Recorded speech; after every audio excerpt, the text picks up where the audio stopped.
નમસ્તે વિદ્યાર્થી મિત્રો, આજે આપણે હિન્દી વિષય ભણવાના છીએ. પાઠ 2 ઈદગાહ. એના લેખક છે પ્રેમચંદ. એક સરસ મજાની પંક્તિ છે. મંદિર में दाना चुग के चिड़िया मस्जिद में पानी पीती है. मंदिर में दाना चुग चिड़िया मस्जिद में पानी पीती है.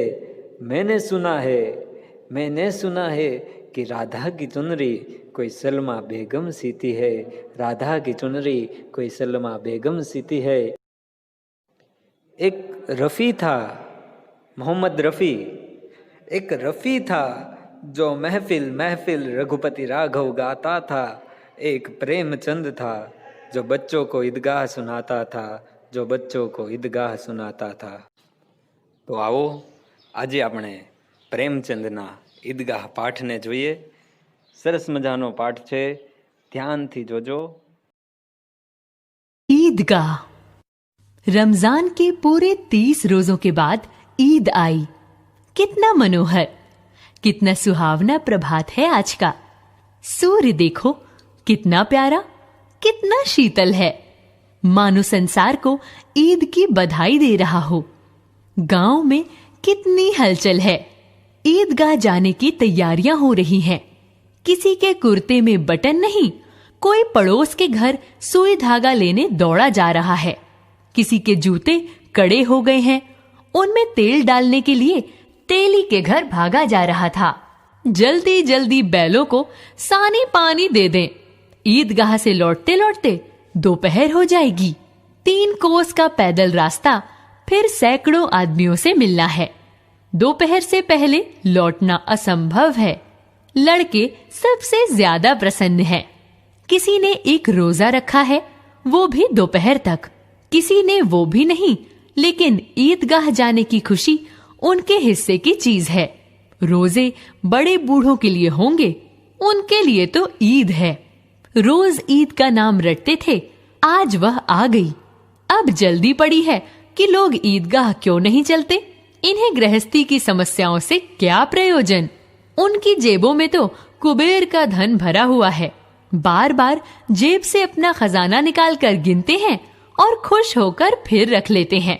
महमूद गिनता है, 1, 2, 10, 12. उसके पास 12 पैसे हैं. मोहसिन के पास 1, 2, 3, 8, 9, 15 पैसे हैं. इन्हीं अनगिनत पैसों से अनगिनत चीजें लाएंगे. खिलौने, मिठाइयाँ, बिगुल, गेंद और ना जाने क्या क्या. सबसे ज्यादा प्रसन्न है हामिद. वह 4-5 साल का गरीब सूरत दुबला पतला लड़का है, जिसका पिता गत वर्ष हैजे की भेंट हो गया. फिर एक दिन माँ भी मर गई. अब हामिद अपनी बूढ़ी दादी अमीना की गोद में सोता है और उतना ही प्रसन्न है. उसके अब्बा जान रुपए कमाने गए हैं. बहुत सी थैलियां लेकर आएंगे.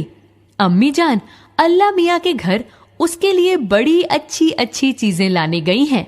जब वो आएंगी तो वह दिल के अरमान निकाल लेगा.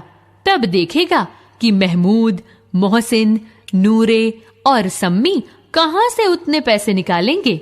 अभागिन अमीना अपनी कोठरी में बैठी रो रही है. आज ईद का दिन और उसके घर में दाना नहीं. उसका दिल कचोट रहा है. गांव के बच्चे अपने अपने अब्बा के साथ जा रहे हैं.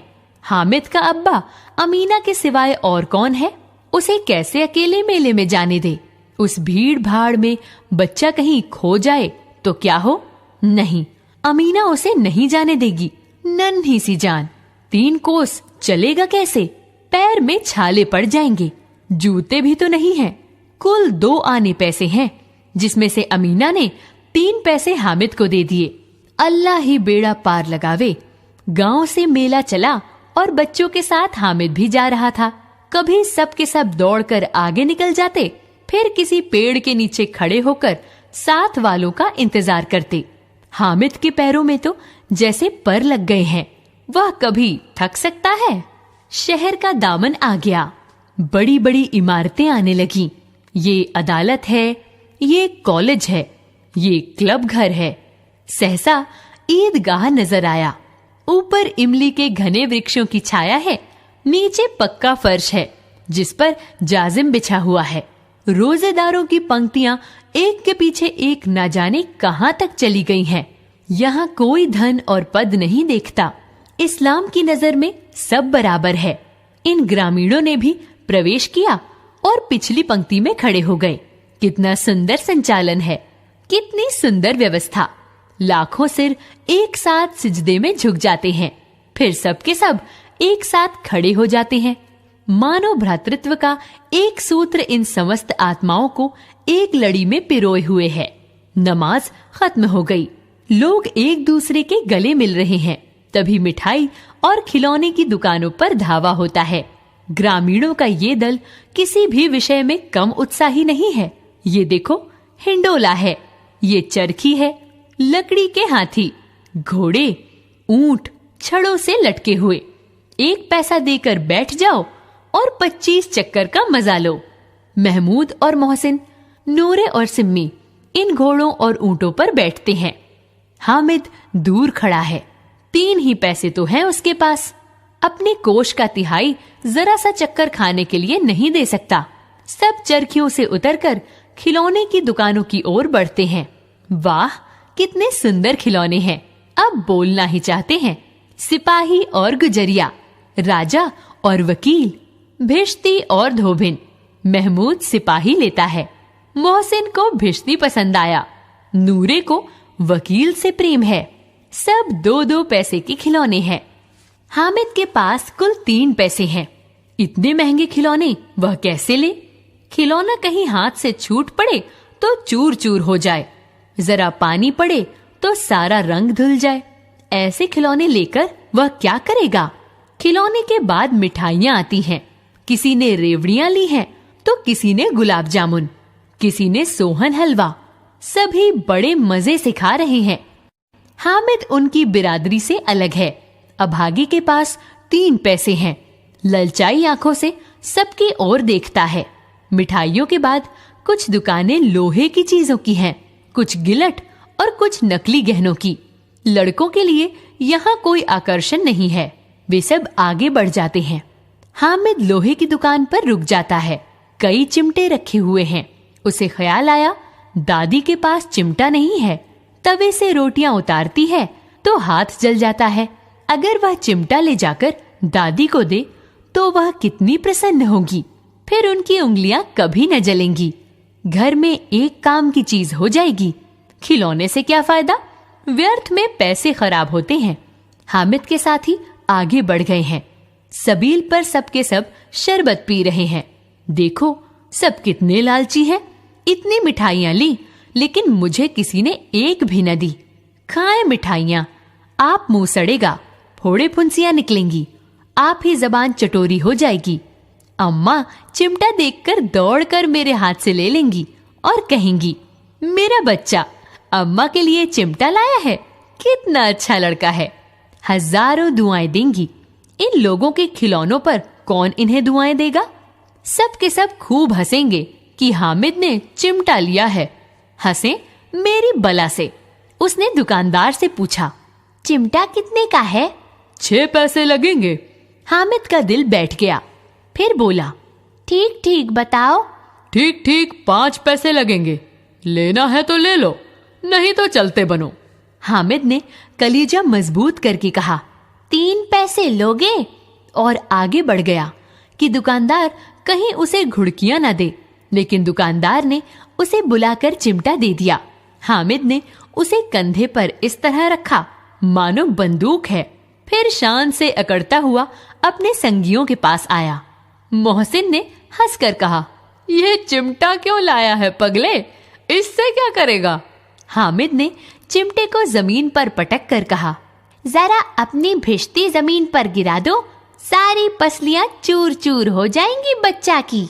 महमूद बोला, ये कोई खिलौना है? हामिद बोला, खिलौना क्यों नहीं, अभी कंधे पर रखा, बंदूक हो गई, हाथ में ले लिया, फकीरों का चिमटा हो गया। चाहूं तो इससे मजीरे का काम ले सकता हूँ। एक चिमटा जमा दूं तो तुम लोगों के सारे खिलौनों की जान निकल जाए। बहादुर शेर है मेरा चिमटा। सम्मी ने खंजरी ली थी। प्रभावित होकर बोला, मेरी खंजरी से बदलोगे? 2 आने की है। हामिद ने खंजरी को उपेक्षा से देखा। मेरा चिमटा चाहे तो तुम्हारी खंजरी का पेट फाड़ डाले। बस एक चमड़े की झिल्ली लगा दी, ढब ढब बोलने लगी, जरा सा पानी लग जाए तो खत्म हो जाए। मेरा बहादुर चिमटा आग में, पानी में, तूफान में बराबर डटा रहेगा। चिमटे ने सभी को मोहित कर लिया। लेकिन अब पैसे किसके पास धरे हैं? फिर मेले से दूर निकल आए हैं। धूप तेज हो रही है, घर पहुंचने की जल्दी है। बाप से जिद करें तो चिमटा नहीं मिल सकता। हामिद है बड़ा चालाक, इसलिए उसने अपने पैसे बचा कर रखे थे। औरों ने 3-3, 4-4 आने पैसे खर्च किए, पर कोई काम की चीज न ले सकी। हामिद ने 3 पैसे में रंग जमा लिया। सच ही तो है, खिलौनों का क्या भरोसा, टूट फूट जाएंगे। हामिद का चिमटा बरसों बना रहेगा। मोहसिन ने कहा, जरा अपना चिमटा दो और तुम हमारी भिश्ती लेकर देखो। महमूद और नूरे ने भी अपने अपने खिलौने पेश किए। चिमटा बारी बारी से सबके हाथ में गया और खिलौने बारी बारी से हामिद के हाथ में आए। महमूद को भूख लगने पर उसके पिता ने केले खाने को दिए। महमूद ने केवल हामिद को साझी बनाया। उसके अन्य मित्र मुंह ताकते रह गए। ये उसके चिमटे का प्रभाव था। 11 बजे गांव में हलचल मच गई। मेले वाले आ गए। मोहसिन की छोटी बहन ने दौड़कर भिश्ती उसके हाथ से छीन लिया और मारे खुशी के जो उछली तो मियां भिश्ती नीचे आ गिरे और परलोक से धार गए। नूरे के वकील को बैठाने के लिए दीवाल में 2 खूंटियां गाड़ी गईं। उन पर पटरा रखा गया और कालीन बिछाया गया। वकील साहब राजा भोज की भांति सिंहासन पर विराजे। नूरे ने जो ही पंखा झलना शुरू किया, त्यों ही वकील साहब का माटी का चोला माटी में मिल गया। फिर बड़े जोर शोर से मातम हुआ और वकील साहब की अस्थियां घूरे में डाल दी गईं। अब मियां हामिद का हाल सुनिए। अमीना उसकी आवाज सुनते ही दौड़ी और उसे गोद में उठाकर प्यार करने लगी। सहसा उसके हाथ में चिमटा देखकर चौंकी और बोली, ये चिमटा कहाँ से ले आया है? मैंने मोल लिया है। के पैसे में? 3 पैसे दिए हैं। अमीना ने छाती पीट ली। ये कैसा बेसमझ लड़का है कि दोपहर हुई कुछ खाया न पिया। लाया क्या? चिमटा। सारे मेले में तुझे कोई चीज न मिली जो ये लोहे का चिमटा उठा लिया। हामिद ने अपराधी भाव से कहा, तुम्हारी उंगलियां तवे से जल जाती थी, इसलिए मैंने इसे ले लिया। बुढ़िया का क्रोध तुरंत स्नेह में बदल गया। बच्चे में कितना त्याग, कितना सद्भाव और कितना विवेक है। दूसरों को खिलौने लेते और मिठाई खाते देखकर इसका मन कितना ललचाया होगा। इतना साहस इसे हुआ कैसे? वहां भी इसे अपनी बुढ़िया दादी की याद बनी रही। अमीना का मन गदगद हो गया। वह रोने लगी। दामन फैलाकर हामिद को दुआएं देती जाती थी और आंसू की बड़ी बड़ी बूंदें गिराती जाती थी। हामिद इसका रहस्य क्या समझता?